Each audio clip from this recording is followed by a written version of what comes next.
کسی زمانے میں سیارہ ڈائجسٹ کے اندر تقسیم ہند کی قبر کی کہانی چھپی تھی کہ قبر کھودتے کھودتے ساتھ والی قبر کھل گئی، تو لوگوں نے دیکھا کہ کفن بھی میلا نہیں ہوا۔ شوق اور جستجو کی چنگاریاں مزید روشن ہوئیں اور ایک اینٹ گری تھی تو دوسری اینٹ خود نکال دی، تو دیکھا کہ اندر تازہ گلاب کھلے ہوئے ہیں۔ خیر قبر کو بند کیا اور جستجو پیدا ہوئی کہ ہم دیکھیں یہ شخص تھا کون اور اس کی نیکی معلوم کریں تاکہ ہم بھی اس صالحیت کے ماحول میں اپنے آپ کو ڈھال کر کے یہ سعادت پا سکیں۔ تو خیر تلاش کرتے ہوئے اس کی بیوہ مل گئی جو بہت بوڑھی ہو چکی تھی، تو لوگ اس کے پاس گئے کہ تیرے شوہر کی قبر یوں کھل گئی اور ہم نے یہ منظر دیکھا، تو تم بتا سکتی ہو کہ وہ کون سا نیک عمل کرتا تھا؟ تو اس نے ذہن پہ زور دیا، کہا میرا شوہر ایک سادہ سا شخص تھا اور پڑھا لکھا بھی نہیں تھا، لیکن ہاں مجھے یاد آیا اس کا ایک عمل تھا، جب صبح کے وقت وہ مسجد میں جاتا نماز کے لیے تو لوگ قرآن کھول کے بیٹھ جاتے۔ ایک زمانہ تھا لوگ فجر کے بعد قرآن مجید کی تلاوت کیا کرتے تھے، اور گھروں میں بھی صبح کے وقت قرآن ضرور کھلتا تھا۔ اللہ وہ دور دوبارہ پلٹ کے لے آئے ہمارے لیے، اور نوجوانان امت قرآن کا چہرہ دیکھیں فیس بک کی بجائے۔ تو وہ ایک زمانہ تھا، تو جب سارے لوگ قرآن کھول کے بیٹھ جاتے تو اسے بڑی تکلیف ہوتی ہے کہ کاش میں بھی قرآن پڑھا ہوتا، تو یہ بوجھل قدموں سے گھر پلٹتا اور طاق پہ رکھے ہوئے قرآن مجید کے نسخے کو اتارتا، کھولتا، چومتا، پڑھنا تو آتا نہیں تھا، تو ایک ایک سطر پہ انگلی پھیرتا اور کہتا مالک مجھے پتہ نہیں کیا لکھا ہے، جو لکھا ہے حق لکھا ہے۔ پھر دوسری سطر پہ انگلی رکھتا اور کہتا مالک یہ بھی سچ لکھا ہے۔ پھر تیسری سطر پہ انگلی لے آتا، کہتا مالک یہ بھی سچ لکھا ہے۔ تو اس طرح انگلی پھیرتا چلا جاتا اور یہ کہتا چلا جاتا مالک یہ بھی سچ ہے، یہ بھی سچ ہے، یہ بھی سچ ہے، یہ بھی سچ ہے۔ تو شاید اس کی قبر میں جو چراغاں ہوا ہے، اس کی قبر میں خوشبو پھیلی ہے، گلابوں کا موسم تم نے دیکھا ہے، تو قرآن سے محبت کی اس کے سبب ہوا ہے۔ یار جو قرآن مجید کو پڑھنا بھی نہ جانتا ہو، اس کی زیارت کر کے اس اذعان اور یقین کے ساتھ انگلی رکھ کے کہے کہ یہ اللہ کا سچا کلام ہے، تو اس کی قبر میں خوشبوئیں پھیل جاتی ہیں، اور جس نے ساری زندگی قرآن کی خدمت کی ہو اللہ اس کو کتنی رحمتوں سے نوازے گا اور کتنی کرم نوازیاں اللہ اس کا مقسوم کرے گا۔ ابھی حضرت کی عمر کے حوالے سے بات ہو رہی تھی، تو مجھے امام ابو نعیم الاصفہانی سے ایک روایت جو انہوں نے حلیہ میں بیان کی کہ جو شخص 70 سال کی عمر میں انتقال کرتا ہے اللہ اس کے بڑھاپے کا حیا کرتے بغیر حساب کے جنت عطا کرتا ہے، اور جو 80 سال کی عمر میں انتقال کرتا ہے اللہ اسے حق شفاعت بھی عطا کرتا ہے، اپنے خاندان کے کتنے لوگوں کی سفارش کر کے انہیں جنت میں لے جائے گا۔ اس لیے ہمارے دین میں بوڑھوں کی عمر کی کثرت کی وجہ سے تکریم کرنے کی تلقین کی گئی ہے، اور ہمارے صوفیہ فرماتے ہیں کہ بڑے کی تعظیم اس لیے کرو کہ اس کی نیکیاں زیادہ ہیں، اور چھوٹے کو اس نظر سے دیکھو کہ اس کے گناہ کم ہیں۔ جب ہم یہ دیکھنا شروع کر دیں گے اور اس طرح سے سوچنا شروع کر دیں گے تو پھر ہمیں کسی شخص میں پاپ اور عیب دکھائی نہیں دیں گے۔ ہمارا مطمع نظر، ہمارا انداز نگاہ یہ ہے کہ ہم دوسروں کی طرف عیب کی نسبت کرتے ہیں اور سمجھتے ہیں کہ ہم دودھ کے دھلے ہوئے ہیں، جبکہ کسی کی طرف انگلی اٹھانے سے قبل یہ سوچنا چاہیے کہ باقی ساری انگلیاں اپنی طرف اٹھ رہی ہیں۔ تو اپنے آپ کو ستھرا بتانے کی بجائے لوگوں کو اس نظر سے دیکھو کہ وہ پاک ہیں، اور اللہ تعالیٰ نے بالخصوص جو میں نے عرض کیا یہ بات ضمناً آ گئی کہ بڑھاپے کا حیا کیا ہے۔ حضرت بایزید بسطامی کی 72 سال کی عمر میں ان کا وصال ہوا، تو جب قبر میں گئے تو بعد میں کسی کو خواب میں ملے تو اس نے کہا کہ سناؤ کیا ماجرا ہوا؟ کہا میرے مالک نے مجھے جب حاضر ہوا تو کہا اے بوڑھے بتا میرے پاس کیا لے کر آیا ہے؟ تو میں نے کہا مالک بادشاہوں کی چوکھٹ پہ جب فقیر آئیں تو شہنشاہ یہ تو نہیں پوچھا کرتے کیا لے کر آئے ہو، فقیروں کو تو یہی پوچھا جاتا ہے کیا لینے آئے ہو، میں تیری رحمت کا سوالی بن کے آیا ہوں۔ اللہ نے بغیر حساب کے میری مغفرت فرما، میری بخشش فرما دی۔ اور جنہوں نے اپنی زندگیاں راہ دین پہ گزاری ہوں، حضرت سیدنا عمر رضی اللہ تعالیٰ عنہ فرماتے ہیں کہ آقا کریم علیہ السلام نے ارشاد فرمایا کہ جس شخص کے مرنے کے بعد 4 لوگوں نے اس کی اچھائی کی گواہی دے دی وہ جنتی ہے۔ 4 لوگوں نے کہا یہ بہت اچھا شخص تھا۔ تو حضرت عمر کہتے ہیں میں نے عرض کی یا رسول اللہ صلی اللہ علیہ وسلم اگر کسی کے پاس 4 گواہ نہ ہوں 3 گواہ ہوں تو آقا کریم نے فرمایا وہ بھی جنتی ہے۔ حضرت عمر فرماتے ہیں کہ میں نے عرض کی یا رسول اللہ صلی اللہ علیہ وسلم اگر کسی کے پاس 3 گواہ بھی نہ ہو 2 گواہ ہوں تو آقا کریم نے اس کے لیے بھی یہی بشارت دی۔ حضرت عمر فرمایا کرتے تھے ایک کے بارے میں نے پوچھا نہیں حضور نے بتایا نہیں، تو جس کو 2 گواہ بھی مل گئے اچھائی کے کہ وہ صالح تھا وہ نیک تھا تو اس کے لیے جنت کے در کشادہ ہیں، اور جس کی نیکی کی، جس کے تقوی کی، جس کی خدمت قرآن کی زمانہ گواہی دے تو بتاؤ اللہ کتنی ناز برداریاں کرے گا۔ جانا تو سب نہیں ہے، یہاں کسی نے بیٹھ نہیں رہنا، 100 سال بھی جئیں گے تو یہاں سے رخصت ہونا پڑے گا۔ کج کلاہوں نے بھی شہنشاہوں نے بھی یہاں سے رخصت ہونا ہے، جن کا طوطی بولتا ہے، جن کے نقارے بجتے ہیں وہ بھی یہاں نہیں بیٹھ رہیں گے۔ موت ہے ہنگامہ آرا کلزم خاموش میں، ڈوب جاتے ہیں سفینے موج کی آغوش میں۔ یہاں بڑے بڑے پہلوان، بڑے بڑے کج کلا اور شہنشاہ باقی نہ رہے۔ کسی نے دیکھا مقدونیہ میں ایک بوڑھی عورت ایک قبر پہ بیٹھی ہے، تو کہا کہ یہاں کیا کر رہی ہو؟ کہا یہاں میرا بیٹا سکندر دفن ہے۔ اس نے کہا کہ بڑھیا یہاں کئی سکندر آئے اور چلے گئے، تو یہ دنیا یہاں کسی نے نہیں بیٹھ رہنا، سب نے چلے جانا ہے، لیکن جانے کے انداز بھی نرالے ہوتے ہیں۔ ایک وہ ہوتے ہیں کہ جب جاتے ہیں تو لوگ کہتے ہیں خس کم جہاں پاک جان چھوٹی، اور بہت بات لوگ کریں گے اور مروتاً کچھ کہیں گے بھی، تو بعض کہتے ہیں جی ساڑھے نال تے چنگائی سی، مطلب کیا ہے کہ وہ اچھا آدمی نہیں تھا، سر میرے ساتھ اس نے زیادتی نہیں کی، ہمارے ساتھ تو اچھا ہی تھا۔ تو وہ کیسا شخص ہے کہ جس کے بارے میں اچھائی کے لفظ بولنے کے لیے بھی لفظوں کو تراشنا پڑے کہ لوگ کہیں کہ یہ غلط بیانی کر رہا ہے، اور وہ کتنا خوش نصیب ہے کہ جس کی تعریف کرتے ہوئے بے جھجک لفظ بولنے سے جو ہے وہ انسان شرمندگی محسوس نہ کرے کہ اس کی زندگی اس طہارت میں، اس پاکیزگی میں، اس عفت میں بسر ہوئی کہ اس نے ساری زندگی راہ خدا میں زندگی گزار دی۔ تو جاتے سبھی ہیں لیکن کسی کا جانا سرخروئی کا جانا ہوتا ہے۔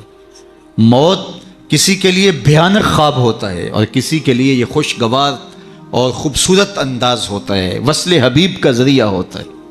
حضرت بلال حبشی رضی اللہ تعالی عنہ کا جب وقت آخر آتا ہے تو آپ کی زوجہ آپ کے سرہانے بیٹھی تھی، جو ہی سانس ٹوٹنے لگی تو اس نے کہا واہ حسرتا ہو، ہائے افسوس میرا شوہر مجھ سے جدا ہو رہا ہے۔ تو حضرت بلال حبشی نے پلٹ کے دیکھا اور اپنی زوجہ سے کہا یہ تم کیا بول رہی ہو؟ کہا ہاں آپ مجھ سے جدا ہو رہے ہیں۔ فرمایا یہ حسرت برے لمحے نہیں ہے، یہ دکھ کی کہانی نہیں ہے، بلکہ میں تو اپنے آقا محمد عربی سے ملنے جا رہا ہوں۔ تو یہ وصل محبوب کا ذریعہ ہے۔ حضرت یعقوب علیہ السلام، حضرت ابراہیم علیہ السلام کے پاس جب ملک الموت آئے اللہ کی طرف سے پیغام لے کر کے، تو انہوں نے کہا کہ میں قبض روح کے لیے آیا ہوں۔ حضرت خلیل نے کہا کہ عجیب بات ہے، میرا رب مجھے اپنا خلیل بھی کہتا ہے، خلیل کہتے ہیں گوڑے یار کو، تو میرا رب مجھے اپنا خلیل بھی قرار دیتا ہے، اور کیا کوئی یار بھی یار کی موت چاہتا ہے؟ اور تمہیں قبض روح کے لیے بھیجا؟ کہا میں تو حکم کا پابند ہوں، عبد معمور ہوں، بارگاہ ہزدی میں دوبارہ حاضر ہوئے، تیرے بندے کے پاس حاضر ہوا تھا، اور یہ میسج ہے تیرے بندے کا تیرے نام کہ کیا کوئی یار بھی یار کی موت چاہتا ہے؟ تو کہا اے اسرائیل پھر جا میرے خلیل کو میرا سلام دے اور کہے کبھی ایسا بھی ہوا ہے یار یار کو بلائے اور وہ ملنے بھی نہ آئے؟ تو روح بے چین ہو گئی، کہا دیر نہ کر جلدی قبض کر لے۔ تو یہ تو اس لمحے کے انتظار میں ہوتے ہیں، موت میں فرق ہوتا ہے. رومی نے بڑی خوبصورت مثال سے دونوں اموات کا ذکر کیا ہے. اس شخص کی کہانی جو اس دنیا میں عیش و عشرت کر کے آخرت کو بھول جاتا ہے، اور اس شخص کی کہانی جس کا مطمع نظر آخرت ہوتی ہے اور وہ اس دنیا کو آخرت کے لیے گزارتا ہے، چونکہ یہ آخرت کی کھیتی ہے. یہ بوائی کا موسم ہے، آخرت کٹائی کا موسم ہے. بوائی کے موسم میں جو کسان مٹی سے مٹی ہو جاتا ہے، سحری کے وقت اٹھتا ہے، کھیتوں میں ہل جوتتا ہے، جڑی بوٹیاں تلف کرتا ہے، بیج ڈالتا ہے، سہاگا دیتا ہے، پانی ڈالتا ہے، تو کٹائی کے موسم میں فصل بھی وہی اٹھاتا ہے. اور جو بوائی کے موسم میں کلف لگے لباس پہن کے گھومتا ہے، آوارگی کرتا ہے، سحری کے وقت اٹھ نہیں پاتا، کھیتوں کو جاتا نہیں، جڑی بوٹیاں تلف نہیں کرتا، تو کٹائی کے موسم کے اندر اس کے ہاتھ کچھ نہیں آتا. یہ مزرع الاخرہ ہے، یہ بوائی کا موسم ہے، آخرت کٹائی کا موسم ہے. تو جس نے اس زندگی کو آخرت کے لیے گزارا اور دیکھا کہ میں اس دنیا پہ آیا کیوں ہوں، مقصد زندگی کیا تھا، مقصود زیست کیا تھا، کیوں اس دنیا پہ میں آیا ہوں، تو وہی سرخرو اور کامیاب ہے. رومی کا انداز تمثیل کا ہے اور وہ سادہ لفظوں میں بات کرتے ہیں، روح تک اتر جاتی ہے.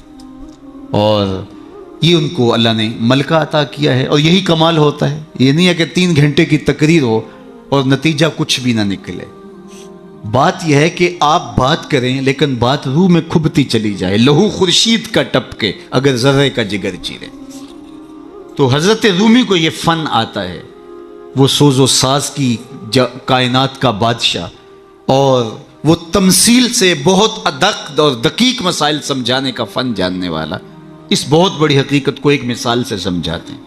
کہتے ہیں دیار مصر میں کوئی علاقہ تھا اور جہاں کا سیاسی نظم یہ تھا کہ وہ سال کی آخری تاریخ کو اپنے بادشاہ کو کسی جنگل میں پھینک دیتے اور پہلی تاریخ کو ساحل پہ آ جاتے. سب سے پہلے ان کے ساحل پہ جو شخص آتا اس کو اپنا بادشاہ مان لیتے. کہیں جمہوری طریقہ ہوتا ہے، کہیں صدارتی نظم ہوتا ہے، ان کا نظام یہ تھا رکھا تھا. اور جو بھی تخت نشین ہوتا وہ بھول جاتا کہ میرے ساتھ کیا ہونے والا ہے. اس کو پہلے دن بتا دیتے کہ 1 سال کے لیے تو تخت نشین رہے گا اور اس کے بعد تجھے اس جنگل میں پھینک آئیں گے جو جزیرے کے دوسری سمت ہے، اور اس میں موذی جانوروں کا رین بسیرا ہے اور تھوہر اور کانٹے دار درخت ہیں. لیکن وہ بھول جاتا وہ تخت کی لذتیں اور اس کا سرور اور اس کا نشہ ہی ایسا ہوتا، اسے یاد ہی نہ رہتا کہ سال کے بعد میرے ساتھ کیا ہونے والا ہے.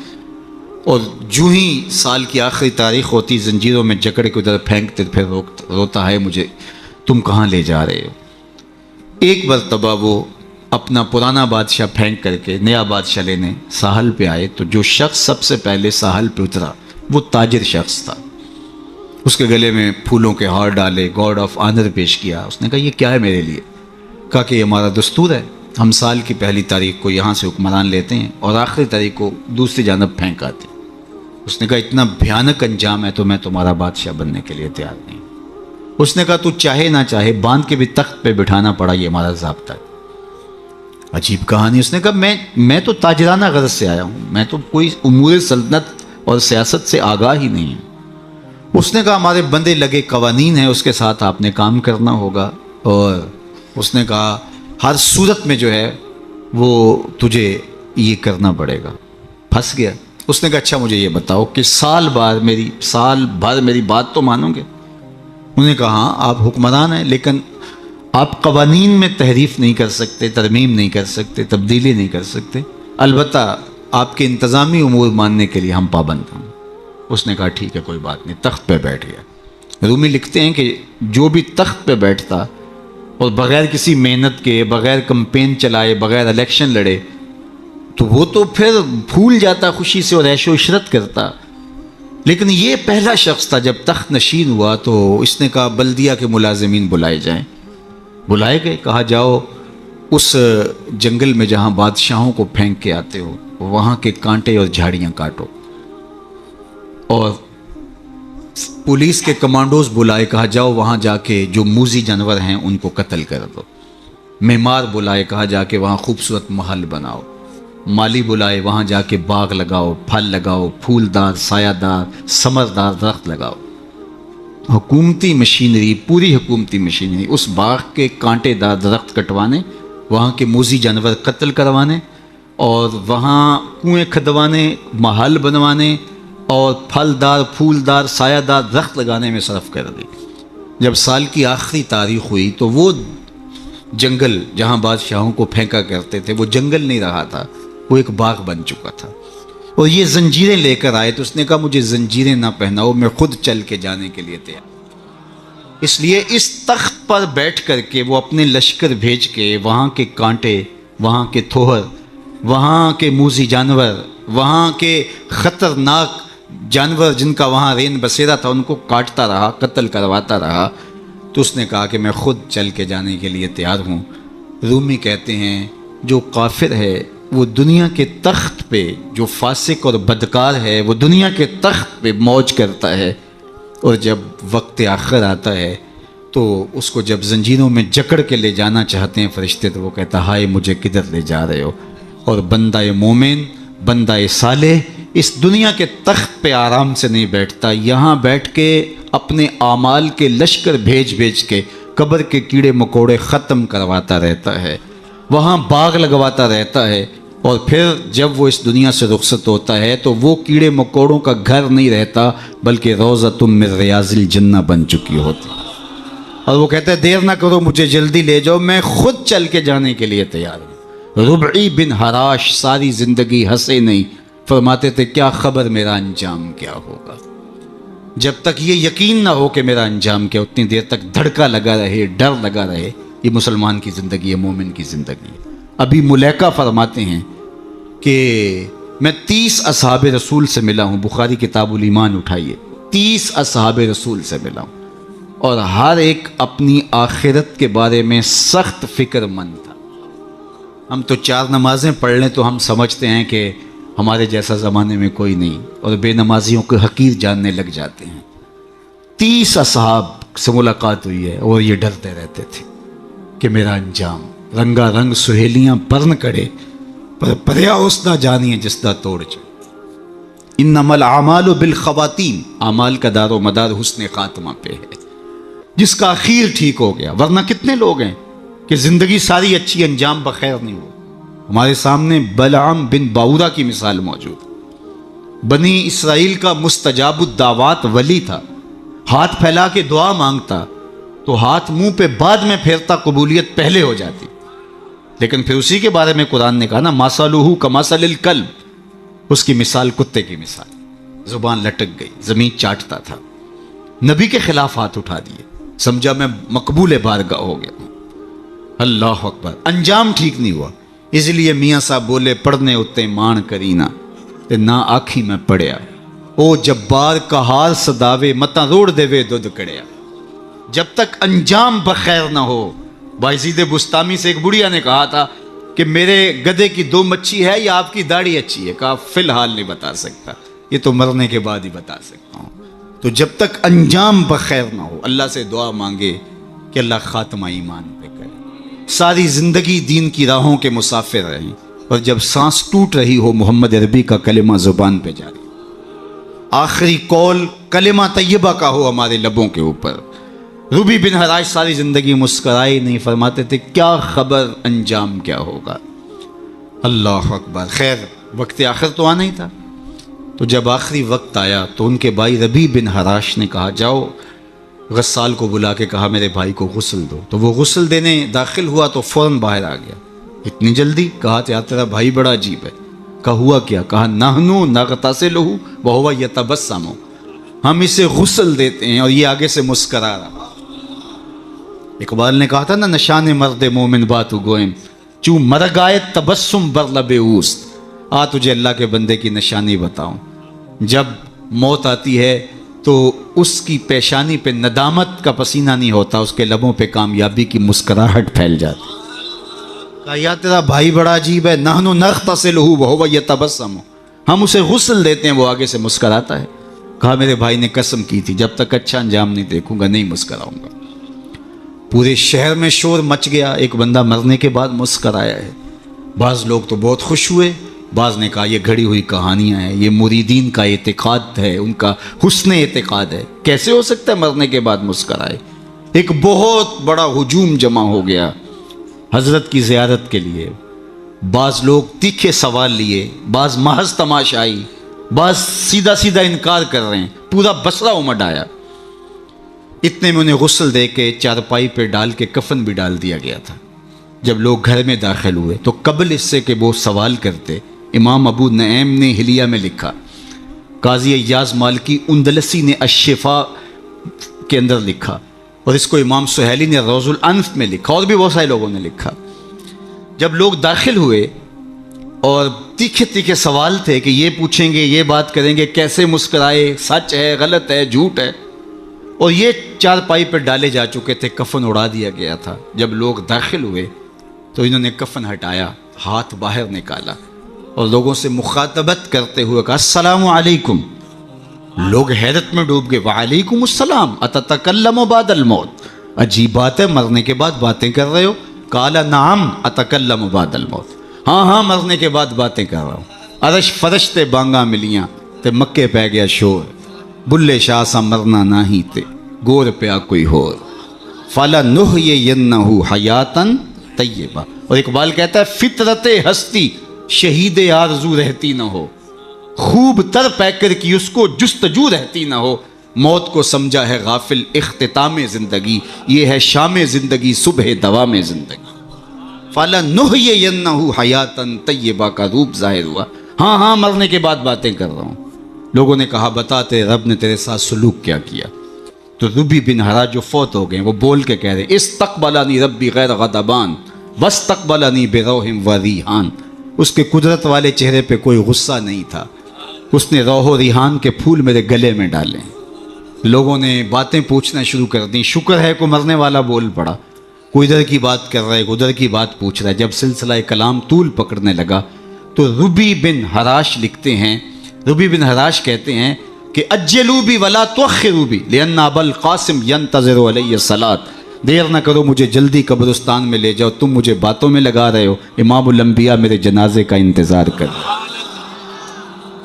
اگر اپنی زندگی اس کی رضا کے مطابق گزارے گا تو تمہارا وہاں انتظار ہوگا۔ مرنے کا فرق ہے، ہر کوئی مرتا ہے، لیکن یہ مرنا جو یاد الہی میں اپنے آپ کو ڈبو دے، اور مرنے سے قبل جو مر جائے، موتو قبل ان تموتو، صوفیہ تو یہی کہتے ہیں نا کہ مرنے سے قبل مر جاؤ، تو جب مرنے سے ہی قبل مر جائے تو الجبرے کا قاعدہ ہے نا کہ نفی جب نفی سے ضرب کھاتی ہے تو جمع کی صورت میں جواب آتا ہے۔ تو جو پہلے ہی مرا ہوا تھا، اپنے آپ کو، اپنے نفس کو اس نے مار دیا، اپنی خواہشات کو ترک کر دیا، تو وہ موتو قبل ان تموتو کے زمرے میں تھا، تو پھر موت کو موت آئی تو نفی سے ٹکرائی تو حیات بن گئی، تو یہ حیات طیبہ کی صورت بن کے سامنے آئی اور ابھری۔ اس لیے اللہ والے قبروں میں جا کر بھی جو ہے وہ ایک حیات طیبہ اور ایک زندگی، پاکیزہ زندگی کا نور پاتے ہیں، اور اللہ تعالیٰ ان کے ذریعے سے لوگوں کی فیض رسانی کا سامان کرتا ہے، ورنہ دنیا کے اوپر آئے، آ کے چلے گئے، آج ان کا نام و نشان بھی نہیں ہے۔ جن کے طوطی بولتے تھے، نقارے بجتے تھے، آل ساسان 3150 سال ایران پہ حکومت کرتے رہے، آج آل ساسان کا دنیا نام بھی نہیں جانتی۔ مشتاق نے کہا تھا مٹ گیا مشتاق دل سے رنگے یاد رفتگاں، پھول مہنگے ہو گئے قبریں پرانی ہو گئی۔ قبروں کے نشان بھی یاد نہیں ہوتے۔ پوتے کو لے کر کے دادا جاتا ہے، تمہارے پردادا کی یہاں کر کے کہیں قبر ہوتی تھی، اور قبر بارش کے آثار مٹا چکے ہوتے ہیں، وہ ڈھونڈتا پھرتا ہے قبر کہاں تھی، نشان بھی باقی نہیں رہتے۔ لیکن جنہوں نے اپنی زندگیاں اللہ کے نام پہ گزاری ہوتی ہیں، دیکھیے ہزار سال بیت گئے، آج بھی ان کی قبر پہ چراغاں ہو رہا ہے۔ کیسی رونقیں اور کیسی تازگیاں اور کیسی فرحتیں۔ آپ لاہور جاتے ہیں نا تو راوی کے اس پار جہانگیر کا مقبرہ ہے، وہاں دن کو جائیں یا شام کو آپ کو حسرتیں برستی دکھائی دیں۔ اب ایک پارک بن گیا جس کے دم سے تھوڑی سی رونق ہے، لیکن احاطہ مزار پہ اگر آپ جائیں تو وہاں آپ کو قرآن پڑھنے والے لوگ موجود نہیں ملیں گے، تاش کھیلنے والی ٹولیاں بیٹھی نظر آئیں گی، وہاں آپ کو تازہ گلاب نہیں ملیں گے، وہاں آپ کو جانوروں کی بینٹیں پڑی ہوئی نظر آئیں گی۔ وہ مطلق العنان حکمران بر صغیر پاک و ہند کا آج حسرت نے برس. بالکل اس کے ساتھ ملکہ نور جہاں کا مقبرہ ہے. جب بادشاہ تخت پہ بیٹھتا تھا تو ملکہ پیچھے بیٹھتی تھی، اور بادشاہ کا فیصلہ اسے کوئی پسند نہیں ہوتا تو پیچھے سے کمر ٹھونکتی، بادشاہ فیصلہ تبدیل کر دیتا. جس کے اشارہ ابرو پر ہندوستان کی تقدیر کے فیصلے لکھے تھے، نیچے اندھیرے میں اس کی بھی قبر ہے. اور ان کی اپنی بیٹی زیب النساء کا شعر لوح مزار پہ کندہ ہے: بر مزار ماں غریباں نہ چراغے نہ گلے، نہ پرے پروانہ سوزت نہ صدائے بلبلے. ہم غریبوں کی قبر پہ نہ کوئی چراغ جلانے آئے گا، نہ کوئی پھول ڈالنے. آج غریب بنے ہیں. جو بر صغیر کی پوری راجدھانی کے مالک تھے آج غریب بنے. بر مزار ماں غریباں، یہ شہزادی کا شعر ہے. بر مزار ماں غریباں نہ چراغے نہ گلے، نہ پرے پروانہ سوزت نہ صدائے بلبلے. نہ بلبل گیت گانے آتا ہے اور نہ پروانہ پر جلانے آتا ہے. یہ میں بادشاہوں کی کہانی سنا رہا ہوں. یہ راوی کے اس پار کی کہانی ہے. اب راوی کا پل پار کر جائیں. ایک لوح مزار ادھر بھی ہے. یہاں تو لکھا ہے بر مزار ماں غریباں نہ چراغے نہ گلے، اور وہاں لکھا ہے گنج بخش فیض عالم مظہر نور خدا، نا کساں را پیر کامل کاملاں را رہنما. اب میں نے اور آپ نے دیکھنا ہے ہم کس زمرے میں آنا ہے، کن کے ساتھ جڑنا ہے، کن سے وابستگی اختیار کرنی ہے، کس دائرے میں آنا ہے. سلطنت روم کا شہنشاہ، اس دور کی سپر طاقت. لیکن اگر میں آپ سے پوچھوں جس زمانے میں میرے حضور آئے تھے اس زمانے کے خاقان کا نام کیا ہے، تو آپ میں سے کوئی بتا سکتا ہے؟ میں علماء کو چھوڑتا ہوں، تاریخ کا گہرا مطالعہ کسی کا ہو تو الگ بات ہے. لیکن اگر پوچھوں جس دور میں میرے حضور آئے اس دور کے خاقان کا نام کیا تھا، شاید کوئی نہ بتا سکتا. اچھا میں پوچھتا ہوں اس دور کے کیسر کا نام کیا تھا؟ اس دور کا ٹرمپ تو وہی تھا نا، لیکن آج اس کا نام کوئی بھی نہیں جانتا. چلو میں پوچھتا ہوں اس دور کے کسرا کا نام کیا تھا؟ سوائے تاریخ کے طالب علموں کے کوئی نہیں بتا سکے گا. چلو میں یہ پوچھتا ہوں، اور اس مجلس میں موجود سب سے کم عمر بچے سے پوچھتا ہوں کہ جس زمانے میں میرے حضور آئے میرے حضور کے مؤذن کا نام کیا ہے؟ تو وہ سر اٹھا کے بلال حبشی کا نام لے گا. یار اس دور کی سپر طاقت کے مطلق العنان حکمران کا نام تو زمانے کو یاد نہیں ہے. کیسر کا نام، کسرا کا نام، خاقان کا نام زمانے کو یاد نہیں ہے، لیکن بلال حبشی کا نام آج بھی سینوں پہ لکھا ہے. تو اقبال تڑپ کے بولا، اقبال یہ کس کے عشق کا فیض عام ہے؟ رومی فنا ہوا حبشی کو دوا. شہنشاہ روم کا نام بھی زمانے کو یاد نہیں، رومی فنا ہوا حبشی کو دوام ہے. تو دوام محمد عربی کے قدموں میں ہے. سارا نور اسی چوکھٹ پہ ہے، سارے اجالے اور ساری روشنیاں حضور علیہ السلام کے قدموں سے پھوٹتی ہیں. تو جب سارا نور ملتا ہی یہاں سے ہے، سارے اجالے اسی دہلیز سے خیرات کی صورت میں میسر آتے ہیں، تو وہ اپنی ساری زندگی حضور کے نام پہ لگا.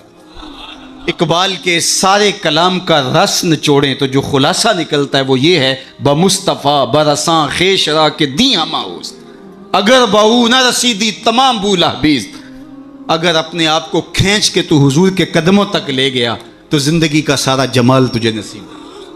اور اگر تو حضور کے قدموں تک نہیں پہنچ سکا تو کلمہ پڑھ کے بھی ابو لہب کا ابو لہب ہی رہے گا.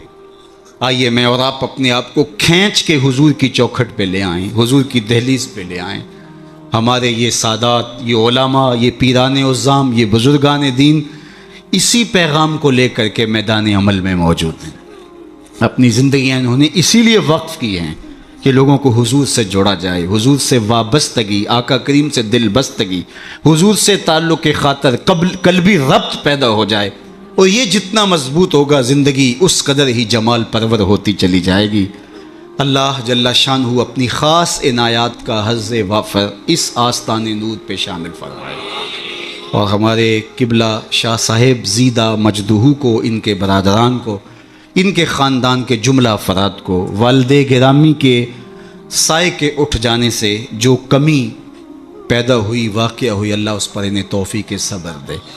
ویسے تو والدین کی روحانیت ہمیشہ اولاد کے سر پہ رہتی ہے، اور ان کی برکتیں ہمیشہ اولاد کو نصیب ہوتی ہیں. اور اولاد اگر صالح ہو تو ماں باپ کو ان کی برکتیں جو ہے وہ نصیب ہوتی ہیں.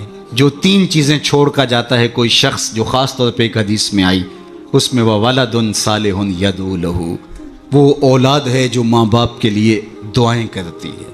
تو مجھے بتاؤ وہ والد کتنا خوش نصیب ہے جو اس مسجد کے قرب میں لیٹا ہوا ہے، کہ جن کی اولاد اور ان کے ماننے والے ان کے لیے دعاؤں کے سلسلے کو کبھی رکنے نہیں دیتے، اور کس قدر ان کے لیے محبتوں کی خوشبو اور پیار کی مہک ہے جو پھیلتی رہے گی، اور ان کی قبر میں ان کے اپنے جو ہے وہ لے جائے ہوئے اعمال اور قرآن کی محبت اور حضور سے نسبی نسبت وہ ان کے لیے کافی ہے۔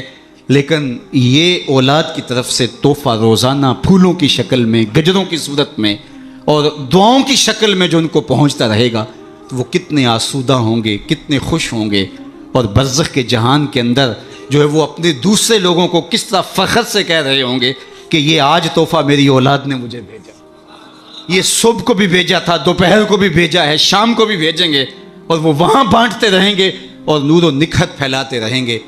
اس طرح اپنی اولادوں کو نیکی کی اور صالحیت کی راہوں پہ لگاؤ کہ مرنے کے بعد تمہاری قبر میں بھی چراغ ہوں، ورنہ ایسا نہ ہو کہ تمہاری اولاد تمہارا جنازہ بھی نہ پڑھ سکے۔ میں کتنے لوگوں کو جانتا ہوں جن کی اولاد نے اپنے ماں باپ کا جنازہ نہیں پڑھا۔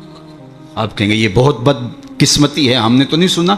ایسے لوگوں کو آپ بھی جانتے ہیں، یہ وہ لوگ ہیں جنہیں جنازہ آتا نہیں ہے، اور ساری زندگی لوگوں کے جنازوں میں رسماً کھڑے ہوتے ہیں، پھر ایک دن وہ رسم اپنے باپ اور اپنی ماں، اپنے بھائی، اپنی بیوی، اپنے بچوں کے لیے بھی ادا کرنا پڑتی ہے۔ اور مجھے بتاؤ وہ شخص کتنا بدبخت ہوگا کہ جو اپنے باپ یا اپنی ماں کے جنازے پہ کھڑا ہو جنازہ نہیں پڑھ پاتا، رسماً کھڑا ہے دکھلاوے کے لیے، اور وہ کتنا خوش نصیب باپ ہے جس کا جنازہ اس کا بیٹا پڑھا رہا ہے، جس کے لیے اس کا بیٹا دعائیں کر رہا ہے، اور اس کا بیٹا اس کے لیے سحری کے وقت اٹھ کے آنسو بہا کے مغفرت و بخشش اور غفران کی التجائیں اللہ کی بارگاہ میں پیش کر رہا ہے۔